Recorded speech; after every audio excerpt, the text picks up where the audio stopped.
si je regarde ma consommation d'électricité, je vois qu'elle est en dessous de la moyenne des foyers similaires aux miens. Par contre, clairement, l'hiver dernier, c'était beaucoup plus important. Ça, c'est le chauffage. En moyenne, les ménages français dépensent 1 550 € en énergie par an pour leur logement. Il y a des solutions qui existent pour réduire sa consommation et donc ses dépenses. On va aller rejoindre Florian Barberino qui a quelques astuces à nous donner. Florian est un Amiénois particulièrement soucieux d'un mode de vie plus durable et cela passe par les économies d'énergie.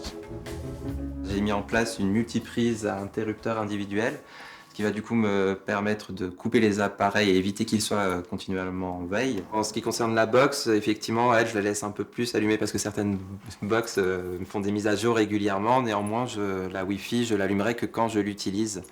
Voilà, et ça, je la couperai systématiquement ensuite et j'essaierai dans la mesure du possible en fait au quotidien d'utiliser en fait plutôt le réseau Ethernet. Tout ce qui est le chargeur en fait, je les débranche systématiquement. Je fais en sorte de ne pas les brancher la nuit pour pas que du coup qu'ils soient branchés toute une nuit complète. Actuellement, il n'y a pas grand chose qui craint dans le frigo, donc je peux me permettre de le laisser à 6. Sinon, c'est recommandé à 4 si vous avez vraiment des produits qui craignent. En ce qui concerne le congélateur, à moins 18 degrés. Depuis 2007, il est possible de choisir son fournisseur d'énergie.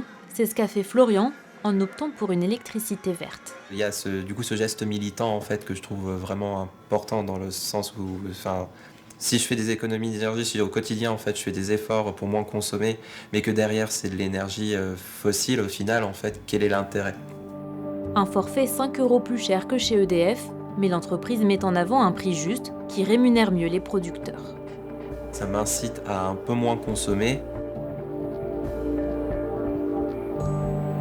Les Hauts-de-France sont la région qui compte le plus d'éoliennes en France et représente 28% de la puissance installée en métropole.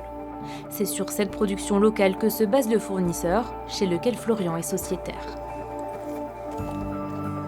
Plus de 50% aujourd'hui des producteurs Enercop sont des éoliennes ou des parcs éoliens. On a des centrales photovoltaïques, donc sur le nord et le Pas-de-Calais essentiellement.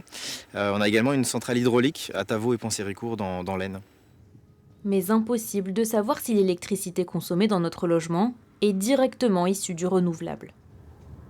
C'est un mix indifférencié, tout se mélange dans un même réseau qui est commun. C'est le réseau public de distribution qui est géré aujourd'hui par Enedis et par RTE pour la haute tension. Il n'y a pas vraiment de traçabilité physique de l'électron. L'électron, il n'a pas de couleur. Souvent, on parle d'énergie verte et tout ça. C'est faire attention effectivement aux mots qu'on emploie. Donc tout est produit et injecté dans ce pot commun qui sert ensuite à une bonne stabilité du réseau et à faire en sorte aussi de pouvoir changer simplement de fournisseur. Ils sont de plus en plus nombreux à proposer des offres dites vertes. Mais attention à bien distinguer le réel engagement de l'argument marketing pointé du doigt par l'organisation Greenpeace. En France, les énergies renouvelables représentent 19% de la consommation finale.